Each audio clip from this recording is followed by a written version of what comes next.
ஸ்ரீமதே ராமானுஜாய நமக. வால்மீகி ராமாயண வச்சனம். பாலகாண்டம் 19வது சர்க்கம். விஸ்வாமித்திரர் ராமனை அனுப்ப வேண்ட தசரதன் மூர்ச்சித்தல். இன்னனம் செவிக்கினிய வாக்கியங்களை கேட்டு விஸ்வாமித்ர முனிவரும் மிக்க ஆனந்தம் அடைந்து மன்னவனை நோக்கி, ஓ தரணியாளனே, உயர்ந்த சூரிய குலத்தில் பிறந்து வசிஷ்டர் போன்றவர்களுடைய உபதேசம் பெற்று அவருடன் குழாவும்படியான பெரும் பேறு உன்னை போன்றவனுக்கே தவும் அத்தனை அன்றி மற்றொருவனுக்கும் தகாது. நான் உனக்கு சொல்ல வேண்டுமென்று நெஞ்சில் நினைத்திருக்கிற காரியம் ஒன்றுண்டு. அதை நீ செய்ய இசைய வேண்டும். நீ சொன்ன சொல் தவறாது இருக்க வேண்டும். நான் ஒரு பயனை உத்தேசித்து அதன் பொருட்டு யாகம் செய்ய தொடங்கி தீட்சையில் இருக்கின்றேன். அதற்கு காமரூபிகளாகிய ராட்சசர்கள் இருவர் மிக்க இடையூறு செய்கின்றனர். எனது விரதம் வெகுவாய் நடந்தேறி முடிய வேண்டிய தருணத்தில் இருக்கின்றது.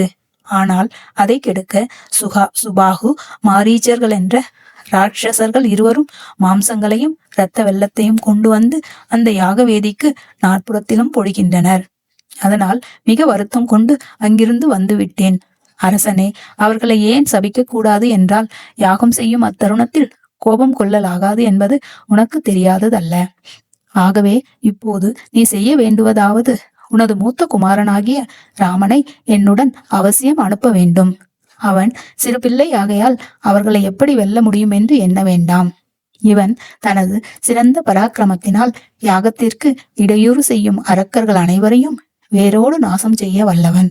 மேலும் நான் அவனுக்கு பல வகை நன்மைகளையும் செய்வேன்.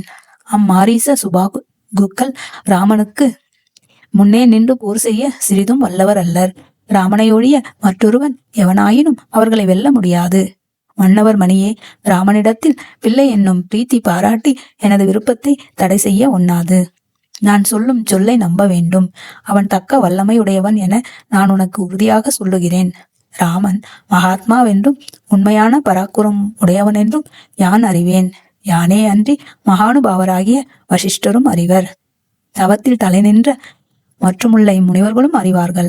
அரசர்க்கு அரசே, 1000 சொல்லி என் இப்பூமியில் மேன்மேலும் தர்மத்தின் விருத்தியும் சிறந்த கீர்த்தியும் நிலை நிற்க வேண்டுமென்று விரும்பினாயாகில் ராமனை எனக்கு கொடுக்க வேண்டும். அவனது உதவி எனக்கு 10 நாள் வரையிலுமே வேண்டும். அதனால் உனக்கு மிகுந்த க்ஷேமமும் புகழும் உண்டாகும். மனதில் கொஞ்சமும் யோசனையும் சோகமும் வேண்டாம் என்று மொழிந்தனர்.